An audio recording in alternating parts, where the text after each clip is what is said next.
చల్లగా. రిత్విక్,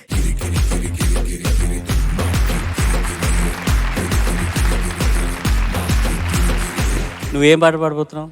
ఒకే ఒక లోకం నువ్వే. ఓకే, నేనా? ఎవరు, ఏ సినిమా నుంచిది?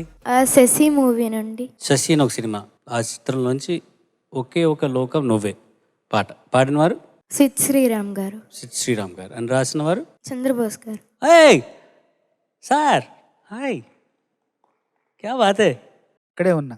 ఇక్కడే ఉన్నారు చూసావా? చంద్రబోస్ గారి ముందు నువ్వు ఈ పాట పాడబోతున్నావు. మ్యూజిక్ ఎవరు చేశారు? మ్యూజిక్ అరుణ్ సిలువేరు గారు. Oh nice, correct. All the best. Thank you sir. ధైర్యంగా పాడు. Okay sir. Good luck.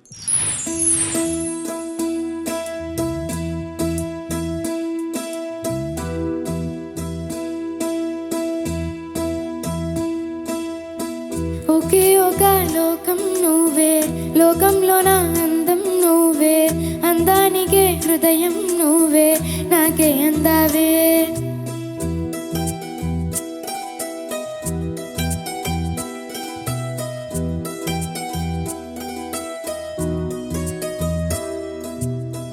ఒకే ఒక లోకం నువ్వే, లోకంలో నా అందం నువ్వే, అందానికే హృదయం నువ్వే, నాకే అందావే.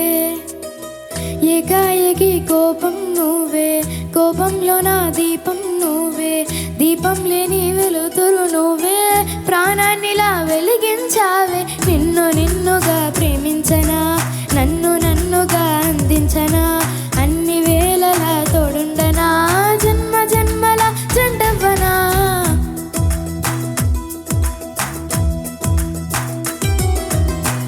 ఒకే ఒక లోకం నువ్వే, లోకంలో నా అందం నువ్వే, అందానికి హృదయం నువ్వే, నాకే అందావే. ఏకాఏకి కోపం నువ్వే, కోపంలో నా దీపం నువ్వే, దీపం లేని వెలుతురు నువ్వే, ప్రాణాన్నిలా వెలిగించావే.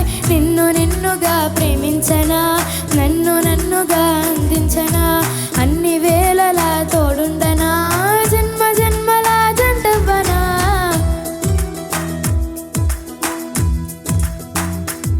ఓ కళ్ళతోటి నిత్యం నిన్నే కౌగిలించనా, కాలమంతా నీకే నేను కావలుండనా.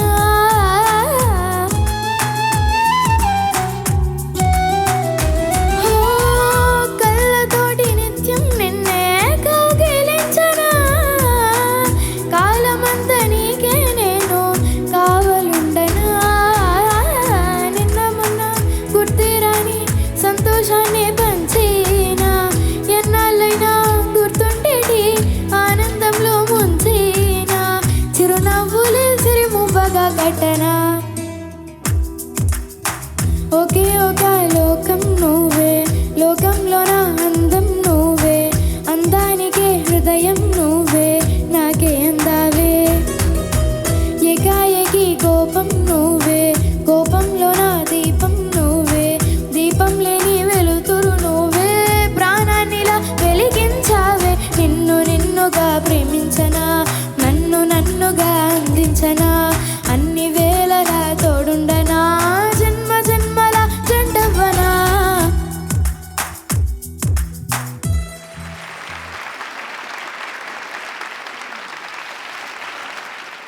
రిత్విక్, నమస్తే సార్. నీ పాట చాలా బాగుందమ్మా. Thank you sir. అదే విషయం ఒకళ్ళు చెప్తారట, విను ఒకసారి. ఇందాక నేను విన్న సాంగ్ బాగుంది సార్. చాలా బాగా పాడాడు అబ్బాయి. ఆ అబ్బాయి పేరు రిత్విక్. అంటే చాలా బాగా థ్యాంక్ యూ సార్. బాగా పాడావు నాన్న. All the best, all the best నాన్న. Thank you sir. ఇప్పుడు నేను మెచ్చుకున్న వాళ్ళు ఎవరంటే ఈ పాటని స్వరపరిచిన అరుణ్ చిలువేరు.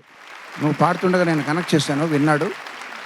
తను మంచి కంపోజర్, మంచి గిటారిస్ట్. నా దగ్గర పనిచేశాడు అబ్బాయి. సో నేను వినిపించాను నువ్వు పాడుతుండగా, చాలా హ్యాపీ ఫీల్ అయ్యాడు.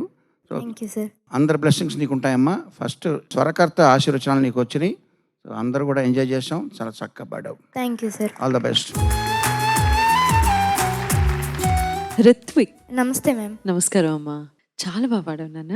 Thank you ma'am. సో ఎలా పాడారు ఏంటి అనేది పక్కన పెట్టేస్తే ఇది ఒక ప్రాక్టీస్ సెషన్ లాగా మీరు భావించి ఇక్కడ బోలెడన్ని నేర్పిస్తారు. సో ఇదంతా ఒక మంచి జర్నీ నాన్న, especially boys. Thank you ma'am. మీకు వాయిస్ చేంజ్ అయ్యే టైంలో కాన్ఫిడెన్స్ లెవెల్ అప్పుడప్పుడు తగ్గుతూ ఉంటుంది. అండ్ ఎవరన్నా ఏమన్నా అనుకుంటారేమో అన్న మొహమాటాలు ఉంటాయి. కానీ ఇవన్నీ దాటుకొని మీరు కాంపిటీషన్లో పార్టిసిపేట్ చేయడం అనేది చాలా సంతోషమైన విషయం. వెల్కమ్ టు పాడతా తీగ నాన్న. Thank you ma'am. రిత్విక్ నమస్తే సార్. నమస్తే. ఏ క్లాస్ నుంచి ఏ క్లాస్కి వెళ్తున్నావు అన్నావు? 6th నుండి 7th వెళ్తున్నాను సార్. 6th నుండి 7th వెళ్తున్నావు. నా జీవితంలో ఒక విచిత్రం జరిగింది చెప్పాలా? చెప్పండి సార్. నేను 3rd నుంచి 4thకి వెళ్ళలేదు, 3rd నుంచి 5thకి వెళ్ళాను. డబుల్ ప్రమోషన్ ఇచ్చారు నాకు. చిన్నప్పుడు కొంచెం నేను ఎక్కువ చదివేవాడిని. వాళ్ళు చెప్పిన దానికంటే ఎక్కువ చదువుతుంటే సార్లు అందరు కంగారు పడిపోయి ఈయన తొందరగా అంటే నన్ను అప్పుడు అనేవాళ్ళు కొంచెం వీడు అతి చేస్తున్నాడు అనేవారు నన్ను. సో అతి చేస్తున్నాడు అని చెప్పేసి అత్యంత వేగంగా వీని పంపించాలని చెప్పేసి 3 నుంచి 5కి పంపించారు. డబుల్ ప్రమోషన్ ఇచ్చారు. బాగా చదివాను చిన్నప్పుడు. అట్లాగే నువ్వు బాగా పాడి ఖచ్చితంగా డబుల్ ప్రమోషన్ తీసుకుని ఇంకా ముందుకెళ్ళాలని కోరుకుంటున్నా. Thank you sir. బాగా పాడు, నిజంగా బాగా ఓకే పాడు. సార్. సూపర్గా పాడావు Hrithvik. Thank you well sir. Done, all the best, good luck. Thank you sir.